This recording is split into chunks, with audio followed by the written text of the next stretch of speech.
In this video, we will dive into the movie The Dictator. We will discuss the storyline, summarize the plot, and explore the cast and character. Additionally, we will cover the movie's production detail and box office performance. Finally, we will provide reviews and personal reaction. So, let's get started.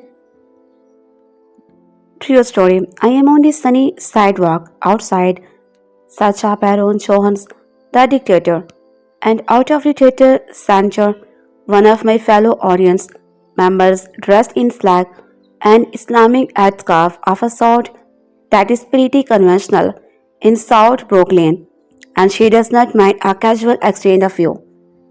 I have to tell you, she says, it was offensive to a lot of people. She reflects a little more. It was funny. Her gaze falls on Court Street. I laughed. She laughed, I loved it. And she breaks into a gloriously space smile. I tell her, I like the part where you fall in love. She looks at me like, what are you stupid? Then add in self exultation. The movies are supposed to fun. Add after goes, nearly skipping down the afternoon street. The part where he falls in love comes when the Baron Cohen character, General Aladeen, Dictator of Wadiya, having made his way to New York to address the United Nations, ends up working at a lefty feminist grocery co-op in Brooklyn. The co-op manager turns out to be an ultra-authoritarian of political correctness, a sort of fascist, and the dictator melts. He melts still more when the co-op manager liberates him sexually by teaching him to masturbate. The Dictator is gross out movie, and Admiral John reaches completion when in the course of orating against the evils of democracy. He notices her cute little perky face in the audience, and his speech veers into a defense of democracy. Under democracy, he observes, a woman might for a man, even if her father were not being tortured in the next room, and he is in love. My fellow audience member may have been right about me. Still, the essential realism of scene becomes clear at the end of movie of any dictator, having proclaimed democracy in Wadiya, has been elected president with 98% of the vote and marries the Brooklyn co-op manager only to discover that she is Jewish, which leads him to order her execution. Then the credits roll, and you watch a series of pointless outtakes that must have struck the director as too amusing to omit from the movie. And it is right to watch, not because anything worth seeing appear on screen, but because with it movie of the nature, you try to get your money's worth. Do I have to take the dictator seriously? I am sitting in the backyard of an oyster bar across from the theater, with a plate of oysters and a glass of wine in front of me. And honestly, the film has put me into too genial a mood to quarrel with failed jokes and occasional old doldrums. Suddenly, I recognize the movie's appeal. The movie is about Brooklyn, the real life Brooklyn of annoying PC, nitwits, and betrayed images from desert dryness. Echoes of the crashes in the museum world, in Muslim world. People from far away who reinvent themselves, yellow taxis, lingering memories of 9 by 11, and the varieties of bad taste, art is gusto or nothing, and the dictator displays on these local themes. Sufficient gusto to while away an afternoon. Maybe there is not a whole lot of hydrogen in this balloon. And yet, in a matter of dictator movies, I prefer Baron Cohen to say, Walter says, the director of movie about Che Guevara, the dictator, is anti-dictator. The film even makes a semi-profound point near the end by observing that, as for our own moment, That dreadful dictator of modern times have fallen quadrified Saddam Hussein and goes on to observe that even so dreadful dictatorship may not, in fact, be at an end, a subtle contradiction, a footnote to the end of history thesis. Then, to the director, observed that democracy is not much different from dictatorship, except from the parts that are better, and maybe democracy is greater. After all, even if it's not perfect, this particular display of political nuance is not offered with an equivalent filmmaking nuance. Baron Cohen's technique is to stand up and lecture at us. Here is a film that is not about filmmaking, it's good lecture. I would even say that, politically speaking, Sacha Baron Cohen is, I hate to use this word, it ought to mean that to any artist sound. The miscoiny and shock jokes seem to me mostly a fig leaf which, in a modern style, consist of genitalia instead of covering them. You will see this for yourself if you sit through the Gilbert scene with his strange visional cell phone and his moment of amorous intrauterine hand holding. Maybe now that I reflect more deeply, parts of the dictator were, in truth, a bit much. But look what has happened. My glass is empty. The oysters have disappeared. The sun is setting. An hour has gone by, and I have begun to speak about the movie in the past tense. The Dictator is the first feature written by Sacha Baron Cohen that is not focused on one of the personalities that he created on the Ali show, also setting it apart from his former ventures of Borat and Bruno, is the actual format of the film. While his two previous movies ran more like grandiose episodes of a reality TV show, The Dictator is a full-fledged scripted movie without any interfaction with bystanders nor use of hand camera. But while The Dictator comes in different format as its predecessor, it is just as effective. The movie tells the story of Admiral General Aladeen, dictator of the oil-rich North African nation of Wadiya. Aladeen is very much the paragon of modern tyranny. He spends most of his country's resources on his palace, executes his subject with little provocation, and is himself a devout fascist, sexist, and anti-Semite. The story really picks up with the unthreatening and air strike on the country if Aladdin does not show up at the next meeting to discuss Wadiya's nuclear weapon policies. But after only a day in New York, Aladdin is captured and shaved off his trademark beard, left to wander in the American street as a common man, while his advisor, played by the great Ben Kingsley, uses a comically chick-headed body double in order to make Wadiya a gasp democracy. Aladdin comes across Zoe Anna Faris, who is his complete opposite, a radical liberal who owns a vegan market and majored in female literature, since it is her market that is said to cater the event of Aladdin's double signing Wadiya's new constitution. Aladdin becomes her employee and hatches plans to take back his throne and resume his loving operation. But along the way, he learns a little more about himself. He must grapple with his developing feelings for Zoe. Admittedly, the plot is not entirely complex and is very much predictable at certain moments, but yet again, this is a comedy and has advertised itself as far from serious as you can be. So one should be expecting too much in that department going in.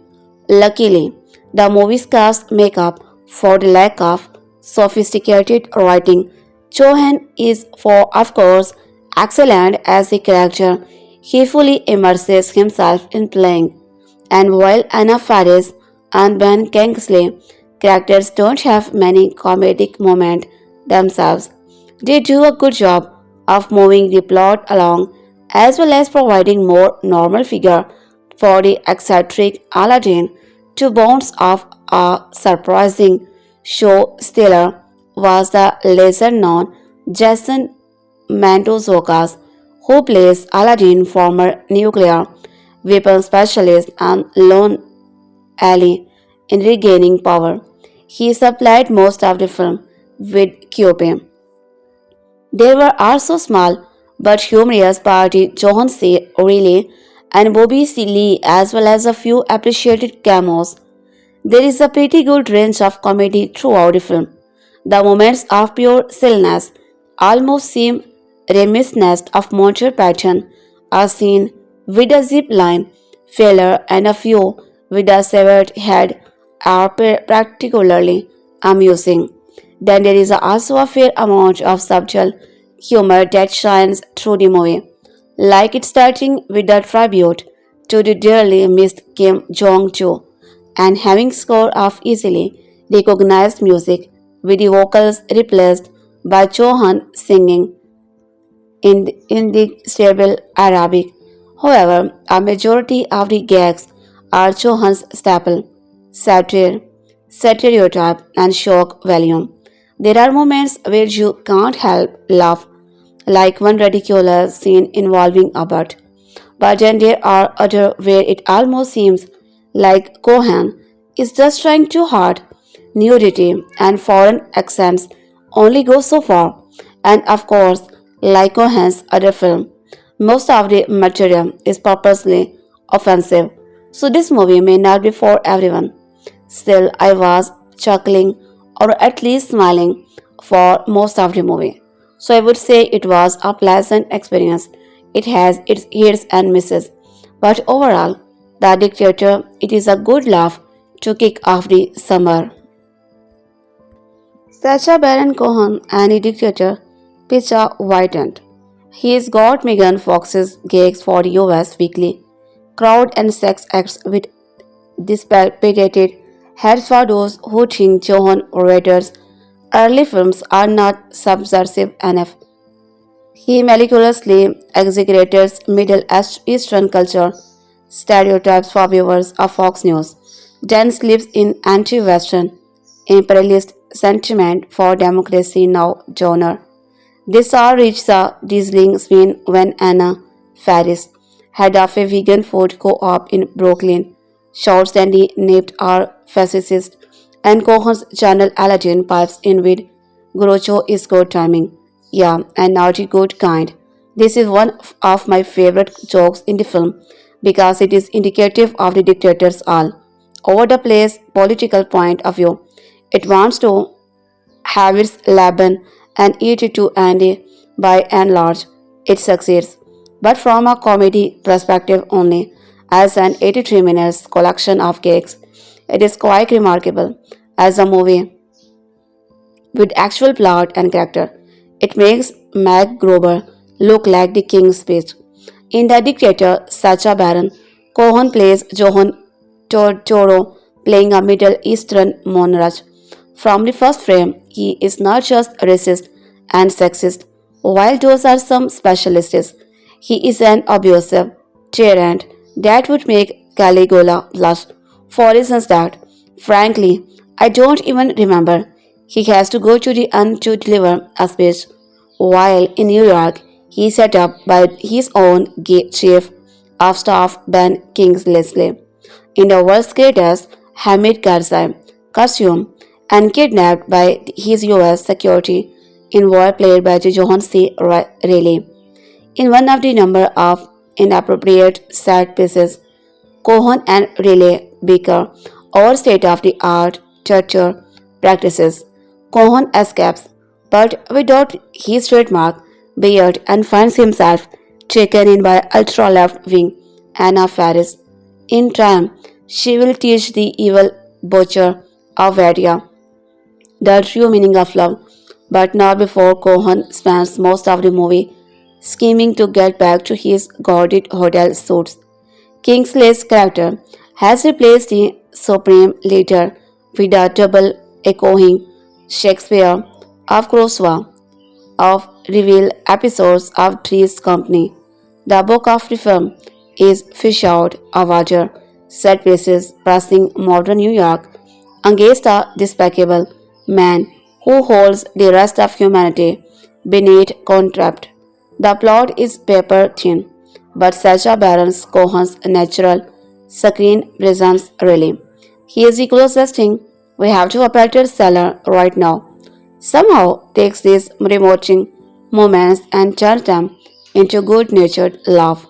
The best scene, however, don't involve any shocking pranks.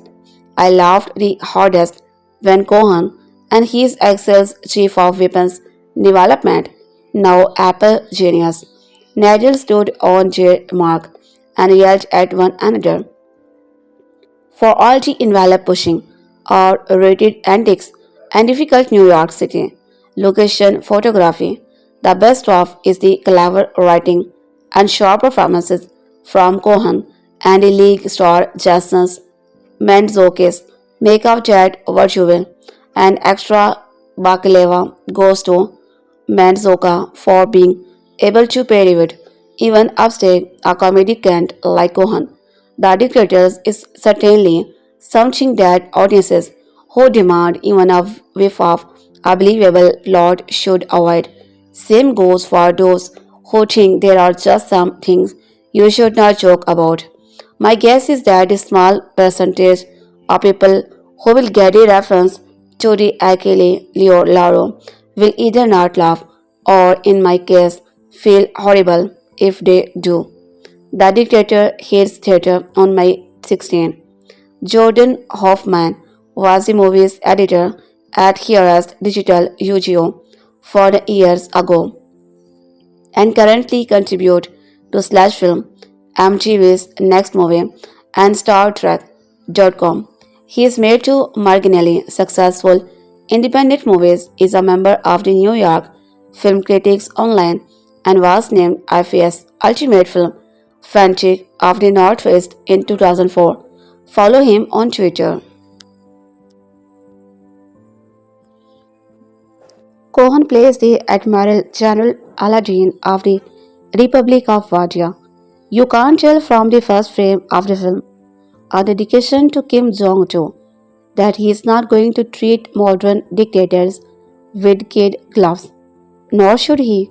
Is there any group of idiots on the planet more deserving of being raped to shred in the comedy? I mean, there is nothing to like about these guys. So have at Sacha. Plot wise during a visit to America, where he is scheduled to speak to the UN. Aladeen is snatched by federal agents, debarred and released to find for himself on the street of New York. In this framework, it's free for all gag wise. It's a free for all gag wise race humor, religious humor, slapstick, gross out, profanity, topical stuff. He goes after it all. The downside is that there is so much it does not all it. Least of all, the profanity. This film occasionally falls victim to what many recent comedies do, swearing in place of a better joke. Then the movie will then turn around and deliver a great scene that's all dialogue and characters that works perfectly. In the story, Aladdin ends up reuniting with another Wadian named Nettle, who he previously thought he had executed. Together they have great dialogue, at least three times, and it's great bet to wisely keep going back to so if a bite where somebody gets popped on Faris flat, well, next thing you know, we are back in a conversation between Aladdin and Nadal, and those are pretty funny. You gotta have thick skin to see this movie. Cohen and director Larry Carles gleefully seem to not care about offending anybody, and they should not, but even if the dictator says something offensive toward women or talk down to religion for comic effect, the joke is ultimately on the terrorist dictator himself. And I think if terrorists and dictators are offended by this film, who care? Subsequently, if you are offended, that means you might be a terrorist, so sit on that for a while. Larry Corliss has directed all of Sacha Baron Cohen's comedies, and he also directed a film called Religious, a documentary featuring Bill Maher. In that film, Maher goes on various religious targets like Bible theme park, waiting till the end to deliver sort of closing argument, which drives home his real point of the talk. That kind of thing he is here. Too, Aladdin has a monologue at the end of the film that is wonderful, straight-faced satire of the current state of America. That's what seeking around through any bad joke to get to. Sadly, however, that ending is done, coupled with a bite of heart. And heart is a foreign territory of Cohen, and it felt a little put on. Lots of jokes from the trailer are not in the movie. That may be because the film has such a hard R rating that you could not really show many clips on television. So, overall, this is not a great movie, but has leads of funny stuff in it. I think Cohen's opened and closed the door on terrorist comedies in one fell swoop. The obvious point of comparison for the dictator would seem to be Borat or even Bruno. After all, the film reteams Sacha Baron Cohen with director Larry Carles while providing a vehicle for exploring American society. However, The Dictator is a very different beast. It's much safer film, which is quite something to say about a film feature, a joke about 9/11 2012. It is more conventional, more accessible, and more driven by a clearly focused narrative. In a way, it feels almost closer to Ali G in a dollhouse, only a lot funnier. The Dictator is very funny film, but it does feel like Cohen is a little more constrained than usual, a lot more rigidly structured. This lacks of the sort of organic spirit that viewers have come to expect from Cohen, and I would be lying if I said I did not miss it. Still, Cohen has a unique ability to blend offensive boundary crossing with classic comedy, and The Dictator feels like a film that will have a broader appeal than his cult hits, despite the abundance of jokes about male and female anatomy. I think this might be the first Sacha Baron Cohen film I would recommend to my parents. Cohen has a gift for being extremely offensive and strangely affable at the same time.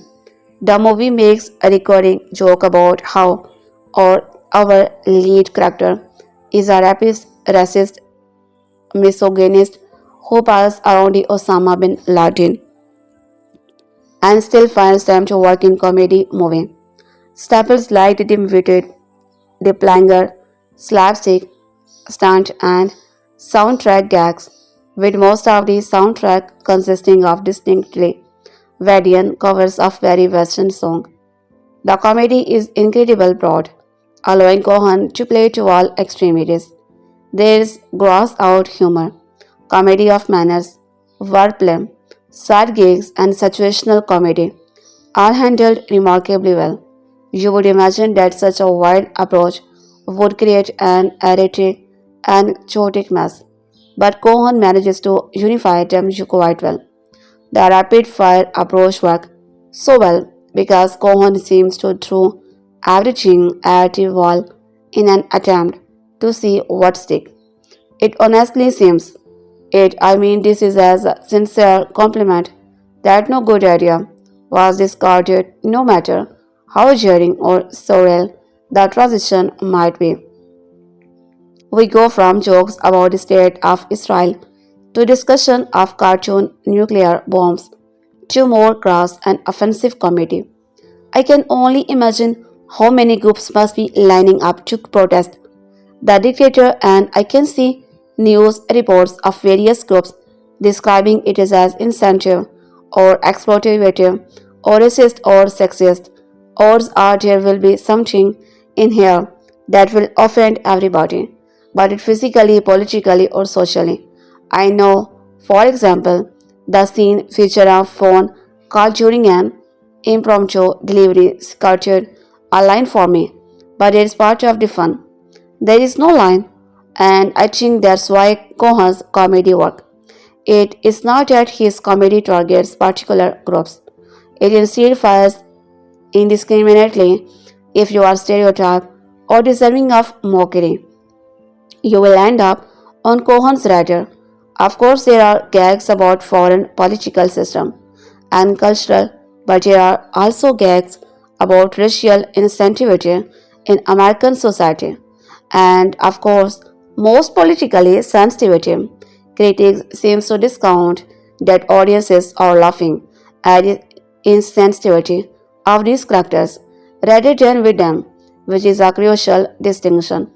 People will inevitably Cohen's films encourage racism or sexism or other forms of discrimination, suggesting that some audiences will be encouraged to reinforce their prejudice by what they see in screen. That is, to be fair, complete nonsense. If people get that message from his film, then they are probably racist or sexist already, and there are probably idiots without wanting to offend discerning viewer. The response to idiots should not be dumb down everything and making entertainment intellectually childproof. It should be to try to educate those idiots and correct their thinking. If those arguments about a film being misinterpreted hold water, the problem is not with Charles and Cohen, but with the idiots watching the film. That said, the movie does have some significant flaws. It is funny and consistently so, but it also feels strangely conventional watching it. It almost seems like the jokes about sexual organ and rape contrast, where instead to blow the way that General Aladeen is perhaps Cohen's most conventional character to date, while the comedy pitches the character as the last dictator.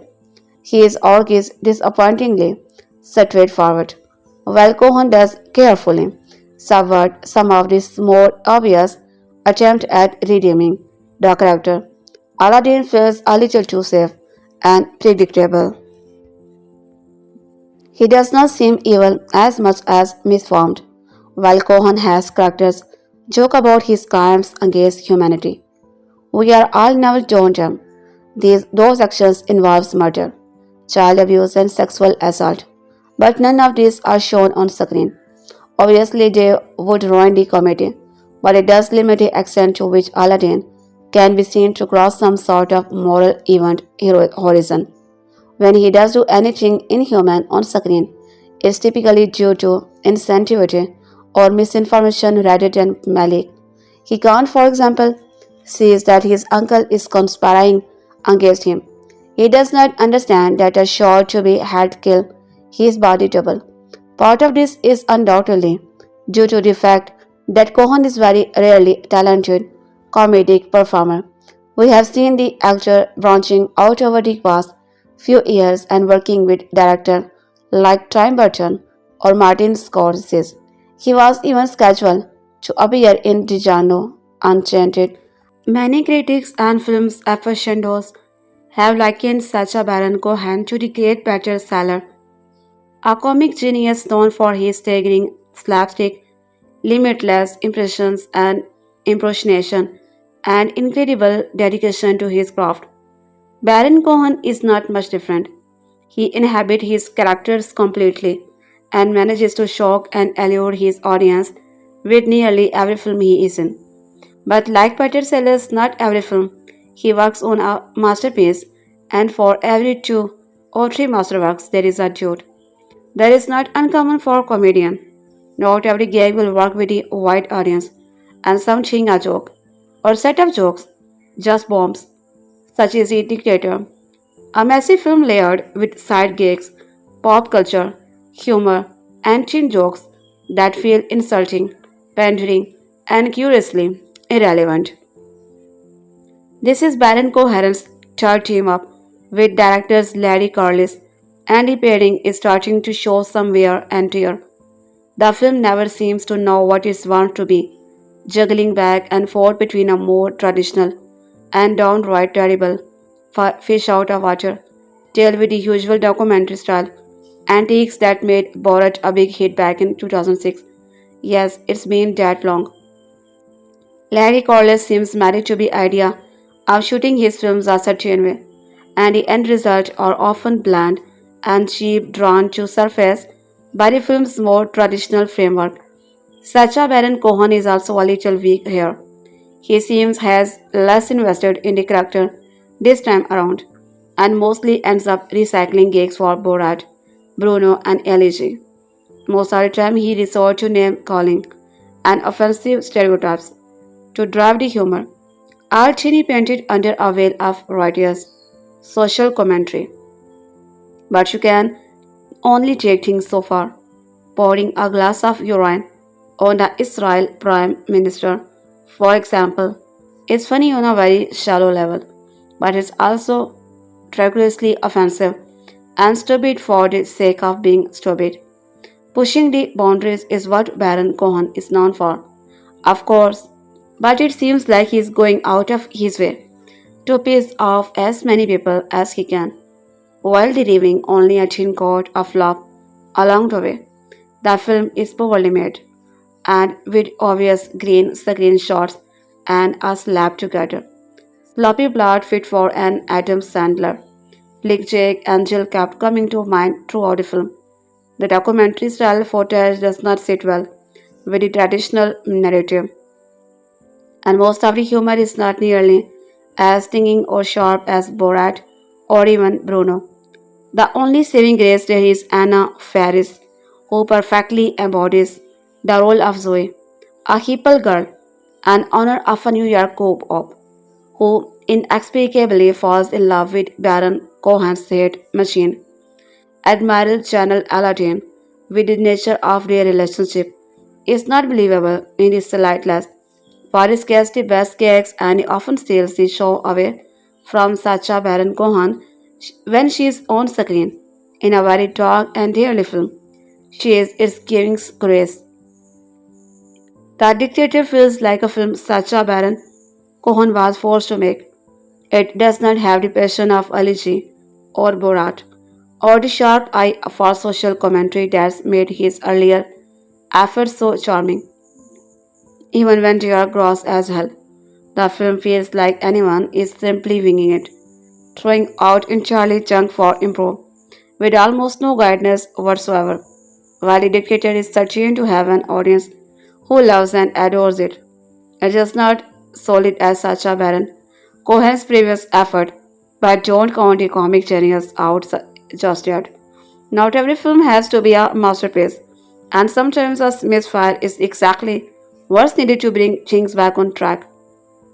The Dictator's banned and unrated edition arrives on Blu-ray, presented in 178 widescreen, encoded in 180s AVC and mixed in 5.1 DTC HD master audio.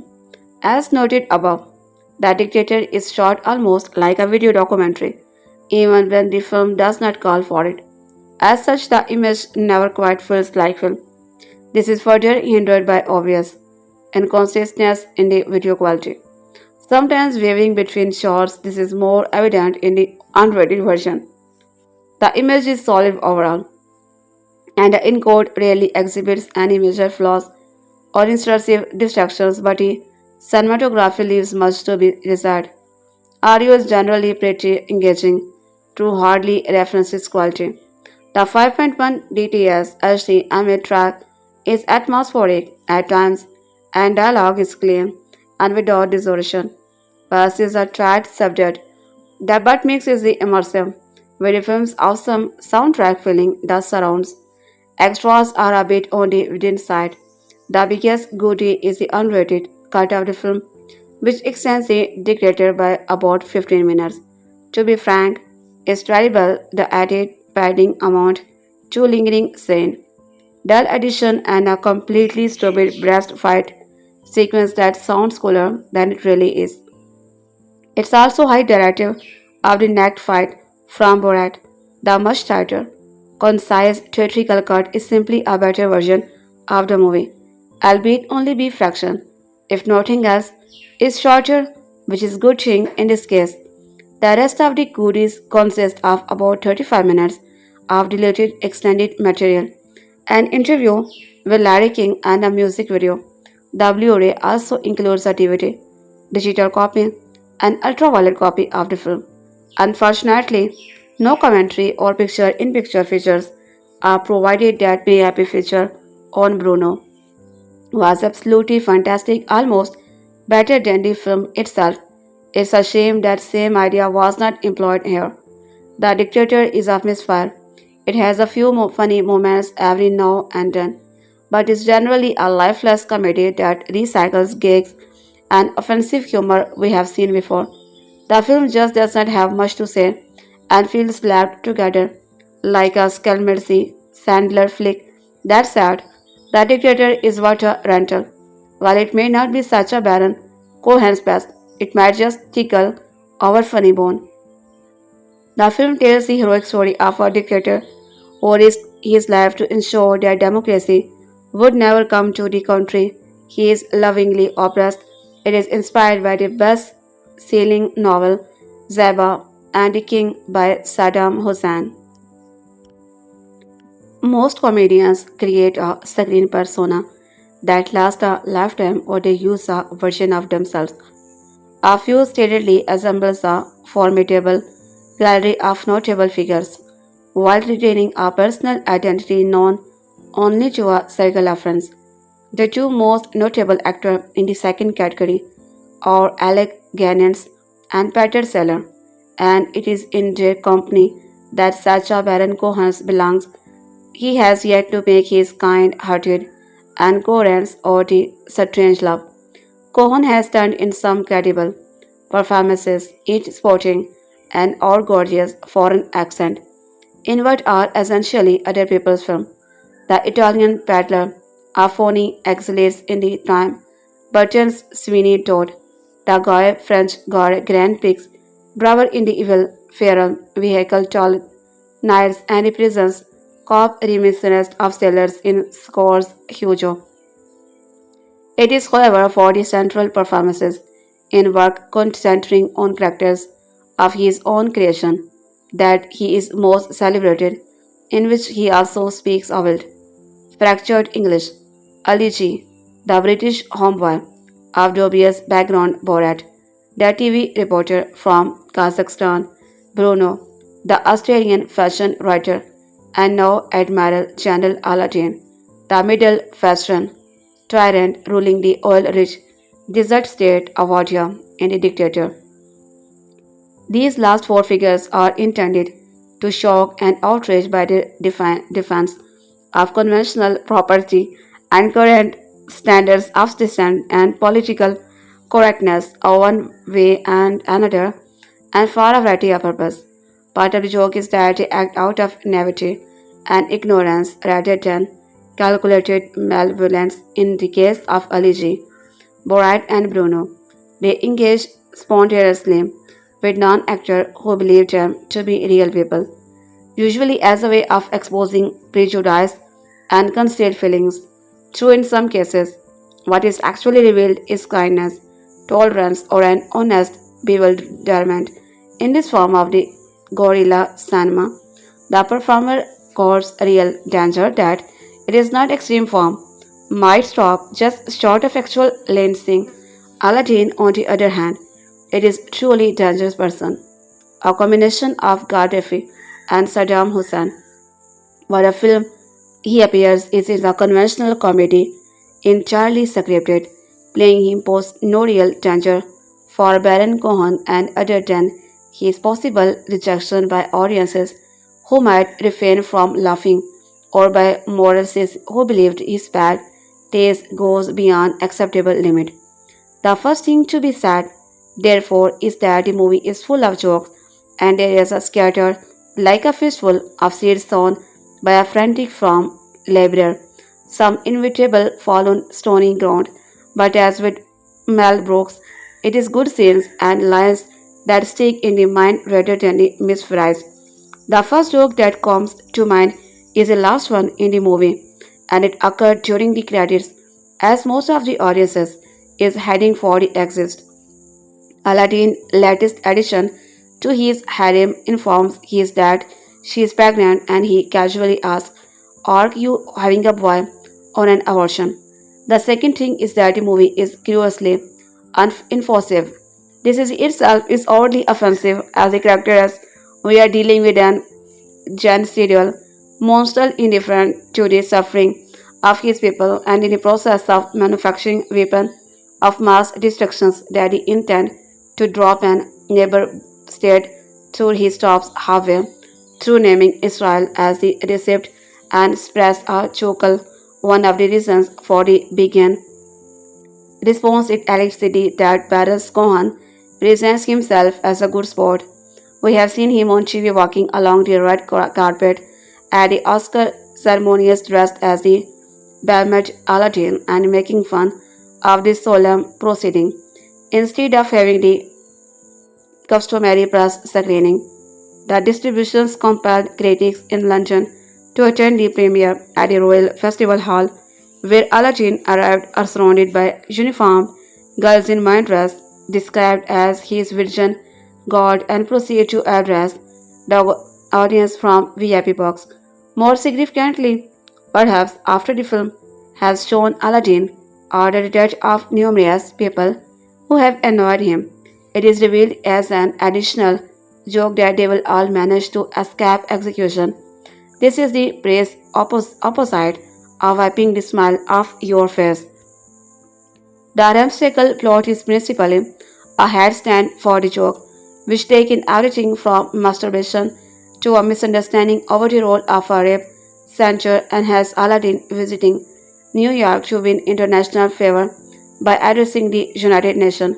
A would-be usurper in the Wadiya government played by an ill at ease bin Kingsley arranges an assassination attempt.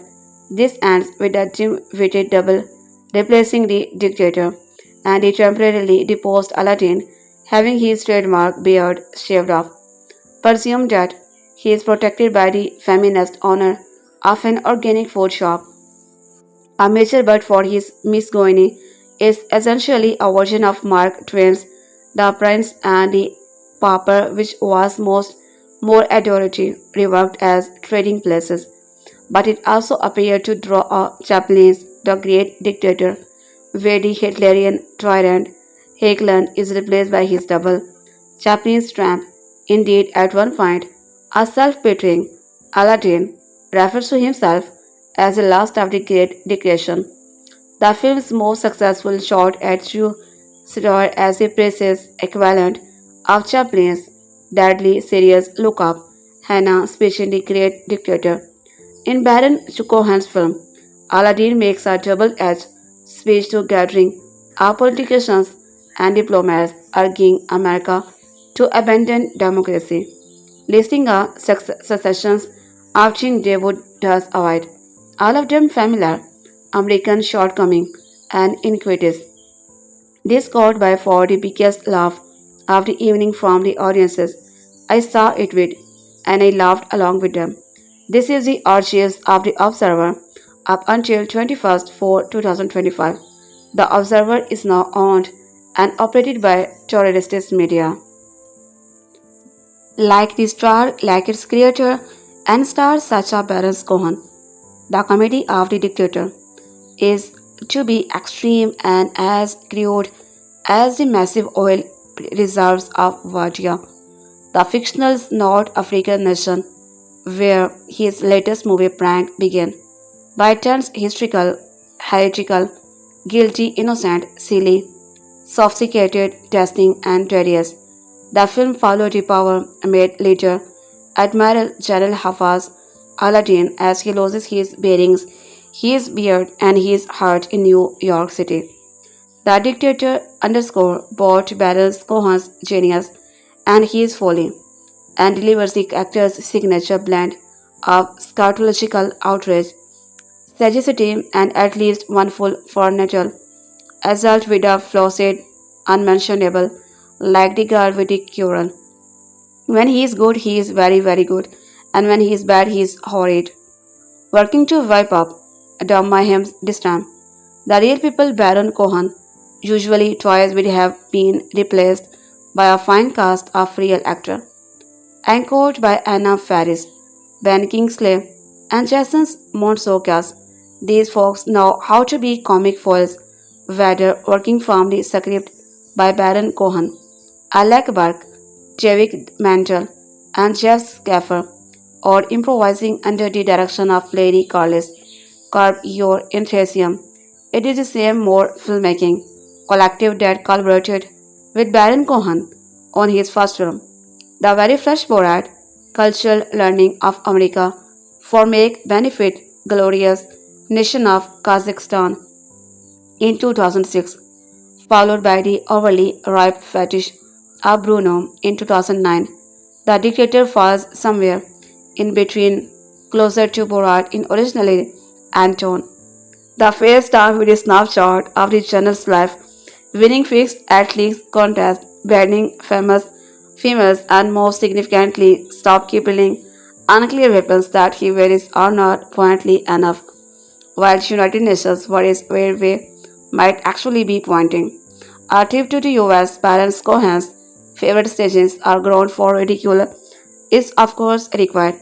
That unraveling of a dictatorship began with his scheming Uncle Chamir, Kingsley plotting a coup, Nice Heliford, Hyper Zoe Faris planning an anti-Aladeen protest, and Aladeen himself just wanting to ride his camel down Fifth Avenue. In such strange, unpredictable, and exceedingly politically incorrect ways, it all come to pass. Baron Cohen and crew count heavily on the fish out avatar concede to make the movie work, and so Aladdin is soon bearless, penniless, and braving the street of New York City on his own, a confused, not exactly deposed dictator making a mess of most of his encounters allows Baron Cohen's physical comedy, those gangly limbs, that flat-footed walk, that blank stare to the take center stage. The good-hearted Zoe soon rescues him and intentionally begins his re-education. Meanwhile, Chamir is working on some black market oil deal to enrich himself, while the illiterate Aladdin look alike he is found to stand in for the dictator, also played by Baron Cohen, spends time grooming his god instead of practicing the human speech he is supposed to deliver. A lot more stuff happened, including torture and tourism. Coming on the heels of the Arab Spring, the style should feel especially relevant, but there is no much silliness. It is hard to take anything here that seriously. The international news does provide the dictator a lot of political heavy, with Baron Cohen taking as many jabs at democratic system of government as dictatorship, sterilizing and political side of things from all sides, has long been the sweet spot of Baron Cohen's comedy. In his previous film, particularly Borat, the comic was able to expose and exploit human nature using his unstaged encounters with various upright citizens. Recall the short-run hospitality that Borat received from some right-winger, adding actor and a script to the equation changes the dynamic, and performances in The Dictator are more polished, but some of the serendipity and surprise is lost in the process. Kingsley and Boran Cohen tap into some of the chemistry that they found playing off each other in Martin Scorsese's Hugo, but Faris is the film's standout. She is almost unrecognizable as the voice Zoe. Her blonde locks shone pixels short and dyed a mushy brown. Her makeup almost non-existent and her armpit hair homegrown. But when she opens her mouth, the rest that was made her so much fun to watch. The scary movie franchise most memorable takes hold and turns the dialogue inside out. The kind of true believer, purity disbrings to Zoe's echo, terrorizing Orance comes close to stealing Baron Cohen's comic thunder. That's easier to do when you laugh or try to Aladdin, most basic bodily function.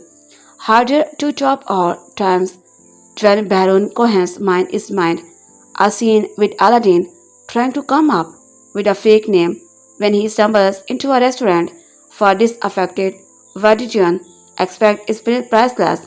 The movie's high point, it is an human, where facts simply stated make for staring stare.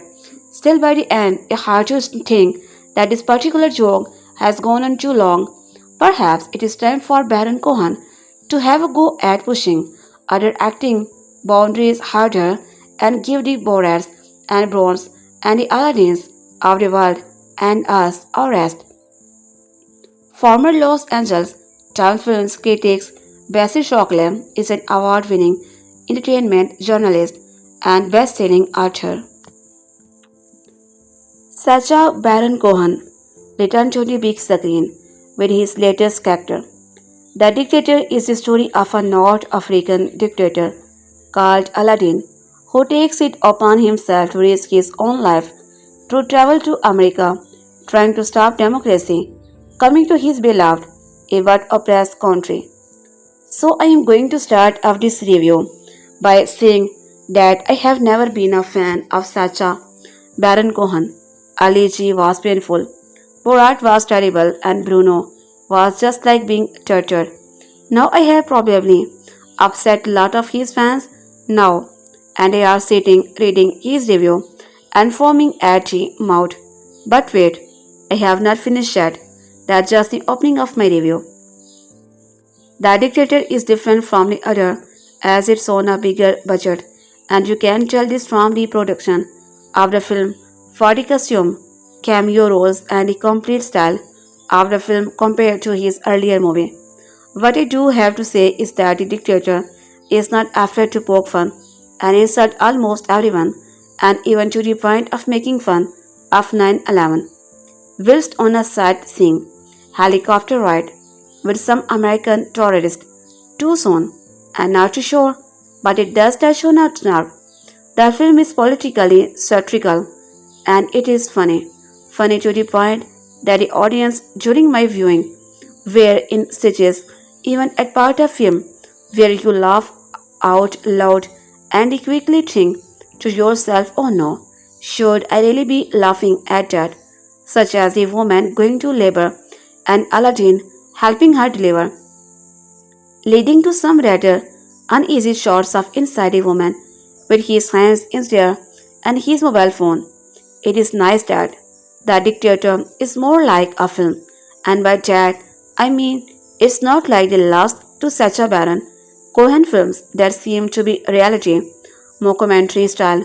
This does flow a lot better than those. Yes, there are those moments, there are films that have those slightly long pauses, but then bam, you are hit with something. Then, just as you it feels big giggle again. As I mentioned earlier in this review, I have never been a fan of his and have usually shield away from the most of the stuff he does. But The Dictator is a nice movie, move away from his earlier work, and his war is far more enjoyable to watch. Now, if he produces in this style more often, then I will probably make the effort to see more. But if I fall back to the reality TV style, then I would not bother. The Dictator is a good move on his side. If you love Sacha Baron Cohen, then you will love the film. If you don't like him, then still give it to go. I don't like him. I was laughing my way through most of the film, but do go in with any open-minded as you will probably be offended or shocked at least once during the film. The first trailer that released a couple of months ago and immediately went viral was indeed very funny. The Dictator seemed like a short winner all the way. However, the subsequent promotion, with Cohen appearing as Aladdin at various talk shows and events, just were not funny. It felt like Cohen was trying too hard to make us laugh. Sadly, the film speaks a similar tale. While the premise in itself is very funny and there are some truly hilarious moments in the film, the whole affair is underwhelming in its entirety. Some of the funniest moments in the trailer are not even in the film. Definitely a crime of sorts. Admiral General Aladeen is a megalomaniac who rules the fictional North African Republic of Wadiya. He is anti Semitic, swears that to the West and with regard to his people, is clearly delusional, with his reduced at a very close distance away from producing uranium. General Aladeen traveled to America to convince the UN that President Obama must not conduct strike against his nation for business reasons involving an oil deal with world-renowned corporates. His brother Tamir, the famous man Kingsley, planned to have Aladdin replaced by a body double. The dictator is manipulated into addressing the UN in New York, where the body swap must take place, and a fake Aladdin is to sign a document democrating Wadiya and ending his, the real Aladdin's region. Alone and powerless, Aladdin meets activist and supermarket Zoe who offers him a job. Aladdin at the behest of Wadia's expert Nadal accept and they both plan to crash fake Aladdin's fake on speech to be held on a off couple days. While Cohen's antics are by now well known, thanks to all the Ali G show character, they do not live up to expectations this time around. As mentioned before, bearing a few very funny moments, the dictator feels more like an opposition of scene rather than one coherent screenplay. It is not that it's too offensive. If you are going to watch a Cohen film, be prepared for some truly outrageous scene and dialogue anyhow. No, it's just that after a while, it feels like the Aladdin character is used to justify every single crude joke in the hook. Pedophile or rape jokes are never funny in any situation. Here they are made to appear legitimate because it's coming from a dictator. Also, another letdown is Ben Kingsley, usually a masterful actor. Here they somehow thinks an Indian accent is appropriate for an Arab character. Nonetheless, without trying to spoil too much, Aladdin makes a very valid point about American politics and the mere definition of democracy and dictatorship that is one scene out of a few where the film is equally funny and intelligent. Another scene is when Aladdin comes across a New York restaurant run by Wadians who have fled his operation back home. While there are some good laughs to be had, the dictator is too tricky at most times to be deemed an out success. This film will surely divide its audience as it clearly falls short of becoming another classic film like Cohen's seminal. Sacha Baron Cohen is best known for creating comedy characters that often walk line between silly and slay social styles that mirror our own stereotypes. Ali, in the house, Barrett, and Bruno were all clever evidence that Cohen has something relevant to say. He has no problem having a little fun, sometimes to our expense, while doing so. With the dictator, Cohen has offered up his most cohesive and possibility integrated film yet, but whether he is laughing with us or at us, or whether or not you enjoy punchtime, are discussions hanging over his stand-up of politics, personal philosophies, and everything in between. Cohen stars as Admiral General Aladeen, supreme dictator of the oil-rich African nation of Wadiya. Aladdin lives the good life of a dictator, hiring celebrities for sex, executing whoever he wants, until his burgeoning nuclear program stirred a confrontation with the UN. Aladdin head to New York to reiterate his lifelong commitments to oppression and keeping Wadiya's oil out of foreign hands. But he is betrayed by his closest advisor, Tamir, who has long wished to sell Wadiya's oil to foreign interests, thereby opening the country to the world. After barely escaping an attempt on his life, Aladeen finds that Tamir has replaced with a mentally challenged. Aladdin finds that Tamir has replaced with him with a mentally challenged body double who will sign a new constitution in a few days' time, thereby turning Wadiya into a democratic nation.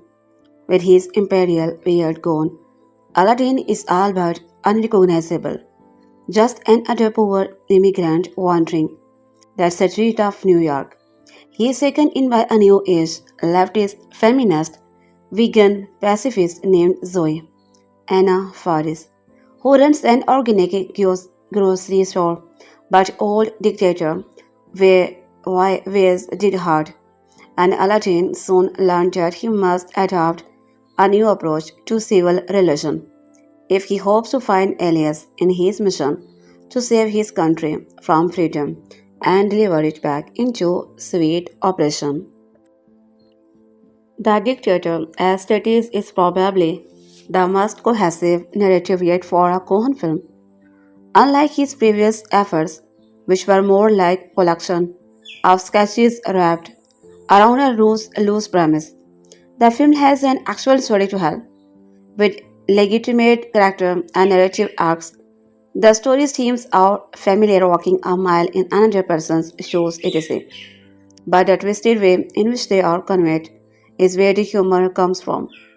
Cohen co-wrote the film with Alec Burke, David Mantle, and Jeff Schaffer, the minds behind the criminally underrated Eurotrip, which is evident in the alternating mix of witty, sometimes sketching satirical humor and low-borrow slapstick. While the film offers laugh on body high and low roads, some people may be put off by the sheer amount of shock value humor. As Cohen and Co. use this outrageous character to often jest about every, and I do mean every, racial, political, religious, gender, sex, group theories. If you are at all sensitive to or put off by crass humor, you will not last long in a dictator. A young couple in my screening certainly did not. The final of the movie is also likely to be controversial for some viewer. Without spoiling it, let's just say if you are the type of American who is not open to having your politics and patriotism challenged, you too will want to avoid a dictator. Consider yourself warned. While the film's Cohen's third collaboration with Seinfeld Curb, your enthusiasm guru Larry Charles is competent and effective. At this point, the formula is beginning to feel somewhat old. If you have seen Cohen's other film, you pretty much know what you are getting with his one. And unlike Borat and Bruno, this film does not have those delicious slices of real film life where Cohen encounters unsuspecting people whose reaction to his outlandish behavior were often the funniest things about the film. The Dictator is more like a Ron J. Mel Brooks comedy, and Archo Cohen and Faris and the parrot of comedic and celebrity guest stars keep an eye out are all amusing. There is distinct sense throughout the film that have seen this all time before. When the jokes hit, they really hit, but a lot of the time is spent on juvenile antics, a lot of which are long past their expiration dates. It's so funny. Arabic language sounds like trot cough. The moment of sheer laughter are here during the part of the film, showcasing low running stereotypes or gross out jokes, compared to the more silent moment when Cohen uppercuts viewer with some sketching satirical commentary left me wondering whether the dictator was indeed a bit of twitty fun, or rather just further affirmation of very real ignorance, and stereotypical thinking. For instance, how many people will get at Aladdin is, as he says at one point, not an Arab but an African? Or is Johan C. really bodyguard character reflecting an ugly truth when he responds, "You are all basically Arab"? The questions of whatever the character for all the audiences is in fact the butt of the joke loom large over much of Cohen's work. The question is of whether the character or the audience is in fact the butt of the joke looms larger over much of Cohen's work, but this slave insightful portrait is one that the comedian has already painted and repainted and painted again. How many examples of the same idea can a comedian successfully convey on film? I personally would answer it, not many more. The Dictator is now playing in theaters everywhere. It is rated R for strong crude and sexual content, brief male nudity, language, and some violent images.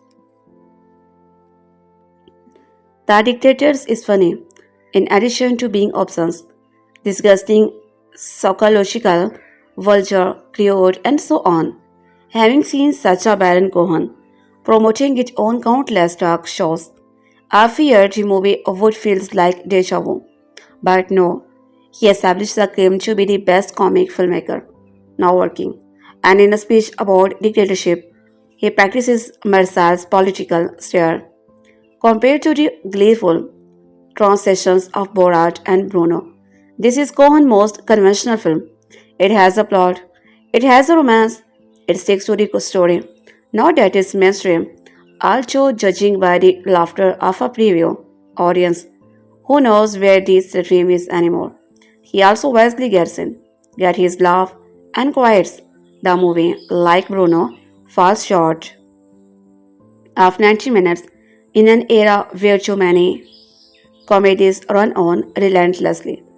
Cohen plays General Admiral Aladeen of the North African nation of Wadiya, which seems superimposed upon parts of Egypt and Sudan and is spitting distance from Saudi Arabia. Here he occupies a huge palace used for addressing, admiring throngs of his worshipper and having sex not only with Megan Fox but also, judging by his wall of post-coital Polaroids, Kim Arnold's and of Megan Fox has a great cameo showing up for sex but drawing the line at an all-night cuddle. Aladdin's premier is Tahir Ben Kingsley, a rightful heir to the throne, who is plotting to overthrow him. After an assassination fails, Tahir encourages Aladdin to address the United Nations, where he hopes another assassination will succeed. After being bearded by security man Johan C. Riley, Aladdin finds himself wandering the street of Manhattan while being impersonated in public by a body double. He finds his way into an extreme left-wing health food store run by Zoe, and despite the radical difference in their belief, the General Admiral finds himself falling for her. That steps up starring the general about feminists, vegetarians, and immigrant Huger. Then Aladdin wanders into Little Wadiya neighborhood where a Wadian restaurant seems filled with people he thought he would execute it. Although the movie very casually follows the progress of the romance and the assassination scheme, Cohen and the director Larry Carlos are about as dedicated to the plot as the Mars brother. The movie's spiritual anchor is Duke Soap and Gertrude Friedrichsen. Dictator's Reviews. Firefly there is also a taste of Buster Keaton's physically humor, in a sense where Aladdin attempts to slide on a cable high above the street into the upper floor of a hotel. Cohen's attack on the material is freewheeling. His attitude is anarchist and he is more good humored than in Borat and in Bruno. I hope he is not entertaining any ambitious to become beloved and popular.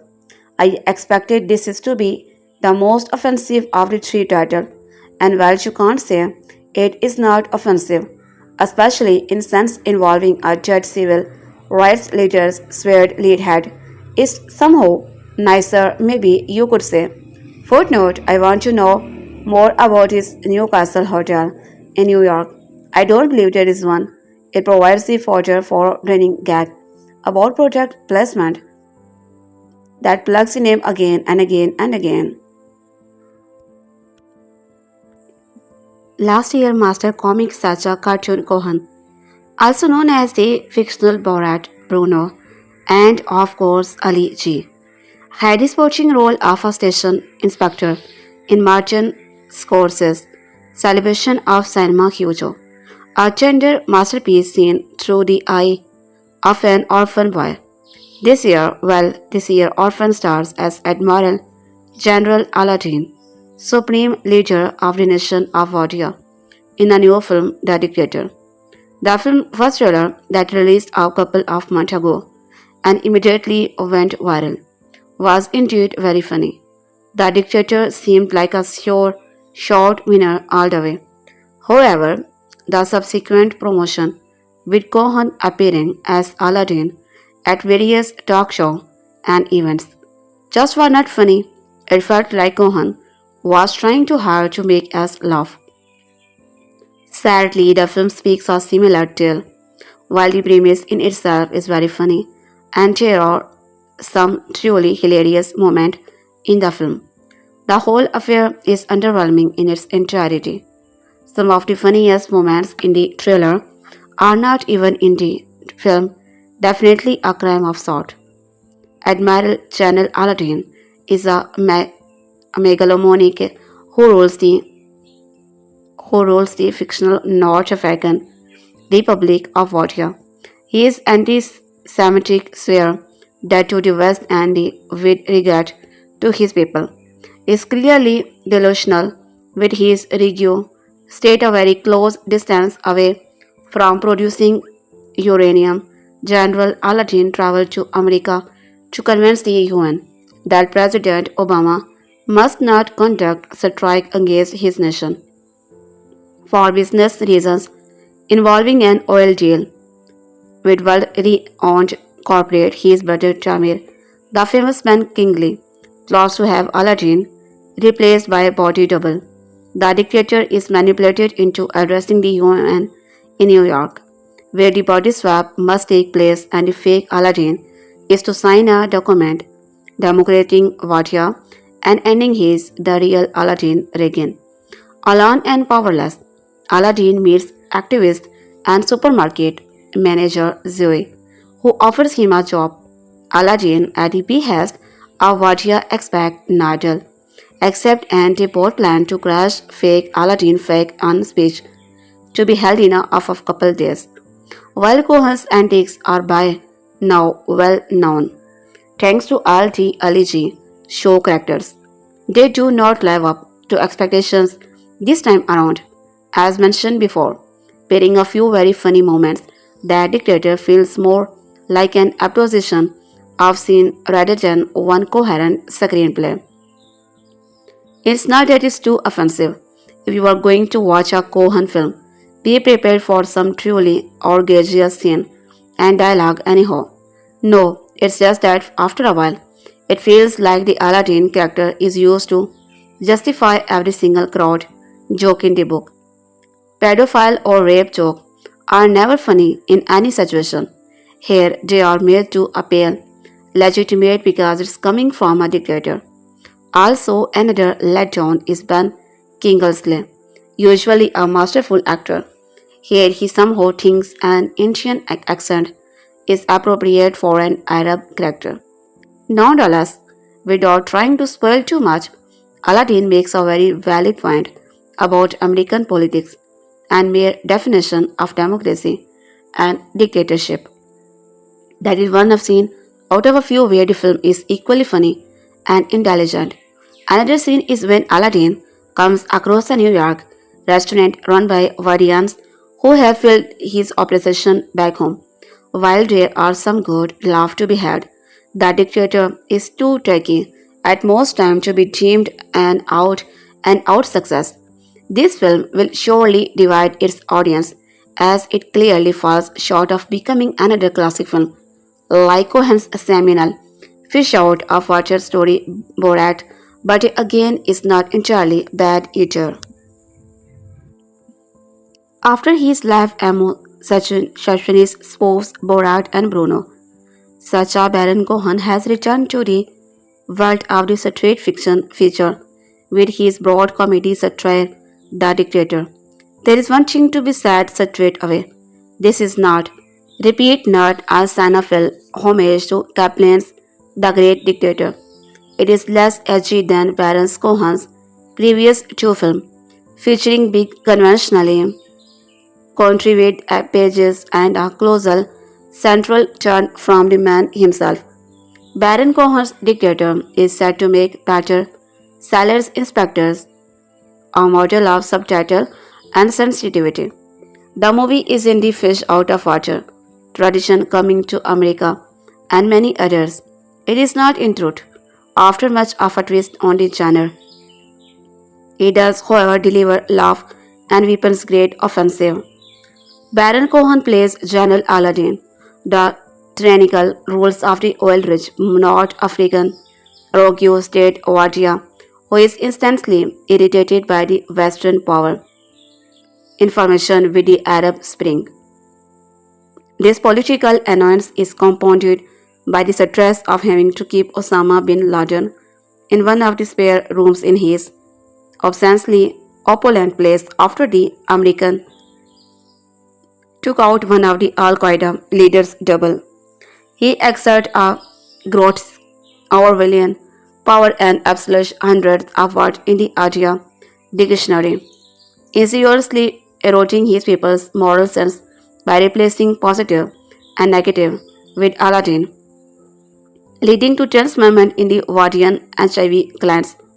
His confrontation with Washington has reached a crisis after a speech in which he announced Wadiya was just months away from enriching uranium and then Cropsey and giggled uncontrollably when trying to claim that this was for clean energy purpose.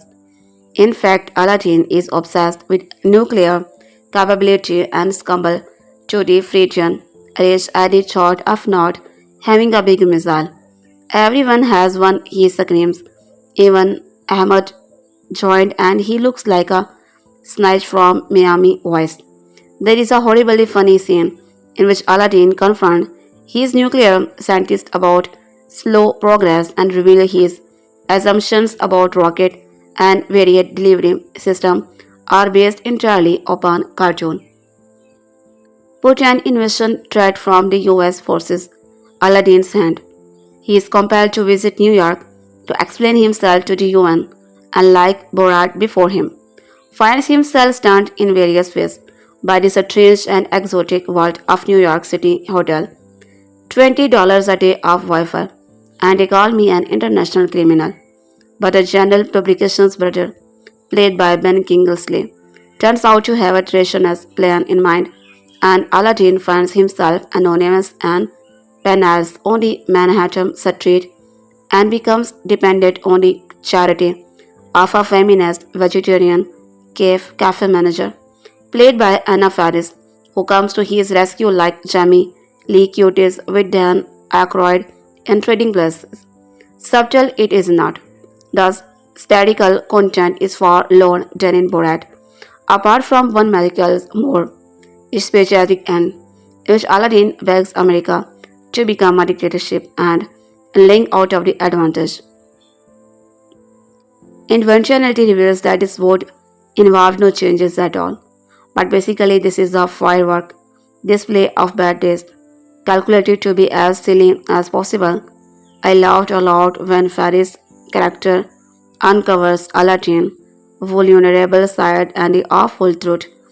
His political aggression stems from the fact that he has never masturbated, learning how to do this in the cafe's unique sex toilet with montages of soaring eagle and leaping dolphin is a spiritual as funny.